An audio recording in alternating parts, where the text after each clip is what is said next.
안녕하세요. 오늘 여러분과 함께 살펴볼 차례는요. 김현우 바오로 신부님의 유튜브 채널 김신부의 레인보우에 올라온 그 SOS 모스부호 강론 영상 녹취록입니다. 아, 네. 그 강론이요. 네, 이게 가톨릭 신앙의 여러 핵심적인 부분, 특히 뭐랄까 영적 성장에 대한 깊은 통찰이 담겨 있더라고요. 맞아요. 이 내용을 통해서 여러분의 신앙 여정에 좀 새로운 발견, 또 힘을 얻는 데 도움을 드리는 시간을 가져보려고 합니다. 바로 시작해 볼까요? 네, 좋습니다.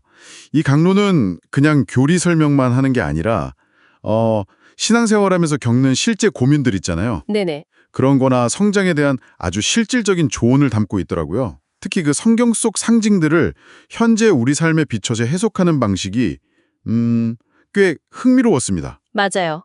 핵심 내용들을 하나씩 좀 살펴보면서 그 의미를 같이 풀어보면 좋겠네요. 네. 처음부터 아주 확 와닿는 관점이 있었어요. 십자가 말이에요. 아, 십자가요? 네. 이걸 그냥 고통의 상징 뭐 이렇게만 볼 게 아니라 에덴 동산의 생명나무로 봐야 한다는 거예요. 생명나무. 네.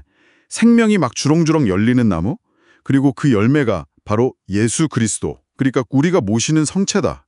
이런 해석이 참 신선했습니다. 맞습니다. 그게 바로 성체가 단순한 기념품이 아니라 우리에게 정말 실제적인 생명을 주는 양식이라는 가톨릭의 실체 변화 교리 있잖아요. 네, 실체 변화. 좀 어려운 개념인데, 그렇죠. 이걸 설명하는 방식이죠. 강론에서는 이제 빵과 포도주의 겉모습, 그러니까 외형은 그대로지만 그 본질, 실체가 그리스도의 몸과 피로 변한다라고 이야기하죠. 겉모습은 그대로인데 속 그 본질이 바뀐다는 거군요. 예, 바로 그거죠. 그래서 결국 성체를 모시는 행위가 곧 생명나무의 열매를 먹는 것이고 이걸 통해서 우리 자신이 하느님의 생명을 품는 존재, 마치 성모 마리아처럼 된다는 의미로까지 연결이 되는 거예요. 와, 성모 마리아처럼요? 깊네요. 그리고 또 하나, 광야의 구리뱀 이야기도 참 인상 깊었어요. 아, 구리뱀, 네네. 불뱀에 물린 이스라엘 백성들이 노쇠로 만든 뱀을 보고 치유되었다는 이야기인데 보통 뱀은 악의 상징이잖아요. 그렇죠. 근데 왜 하필 뱀? 그것도 구리로 만든 뱀을 보라고 했을까 좀 의문이 들었거든요. 네, 그 지점이 핵심인데요. 강론자께서는 그 구리뱀이 모형이라는 걸 강조하세요. 즉, 생명이 없는 형상이라는 거죠. 생명이 없는 모형. 네. 사람들이 그 생명 없는 모형을 믿음으로 바라봄으로써 구원받았듯이 우리 삶 속에서 만나는 여러 악들 있잖아요. 예를 들어 개인적인 고통이나 관계의 어려움, 아니면 사회적인 문제들 같은 거요. 네, 많죠. 네, 이런 것들도 겉으로는 되게 강력해 보이고 우리를 힘들게 하지만 실제로는 뭐랄까 생명력이 없는 허상임을 믿음으로 바라봐야 한다는 거예요. 허상이다. 네, 그 악의 본질에는 사실 생명이 없고 오직 하느님께만 참된 생명이 있다는 것을 깨닫는 것. 이게 중요하다고 강조하십니다. 그러니까 악이 주는 두려움에 압도될 게 아니라 그 실체가 생명 없음을 봐야 한다는 거네요. 맞습니다. 그 믿음이 중요한 거죠. 영적으로 성장하기 위한 구체적인 내용도 나오잖아요. 성령의 9가지 은사하고 또 9가지 열매. 이걸 딱 구분해서 설명하는 부분이 되게 명확해서 좋았어요. 네네, 그 부분 저도 인상 깊었어요. 막 동작까지 하시면서 설명하시던데. 맞아요. 지혜, 믿음, 치유 같은 이런 은사들하고 사랑, 기쁨, 평화 같은 열매들은 좀 성격이 다르다 이거죠. 그렇죠. 은사는 보통 공동체의 성장이나 유익을 위해서 주어지는 약간 외적인 능력에 가깝다고 볼 수 있고요. 네, 능력. 열매는 신앙인 각자의 내적인 성숙도, 상태를 보여주는 지표라고 할 수 있겠죠. 그런데 강론에서 정말 강조하는 건 이 모든 은사나 능력보다도 사랑이 제일 중요하다는 점이었어요. 사랑. 고린도전서 13장 말씀이죠. 네, 맞아요. 그걸 인용하시면서 사랑이 없다면 아무리 놀라운 은사나 능력이 있어도 결국은 다 의미가 없다고 딱 잘라 말씀하시죠. 사랑이야말로 다른 사람의 부족함이나 허물을 덮어주고 또 모든 어려움을 견뎌내는 근본적인 힘이라는 겁니다. 모든 것을 이기는 힘이 사랑이다. 네. 그리고 기도가 잘 안 될 때, 막힐 때 외치는 SOS 모스부호 비유도 재밌었어요. 따따따따따따따따.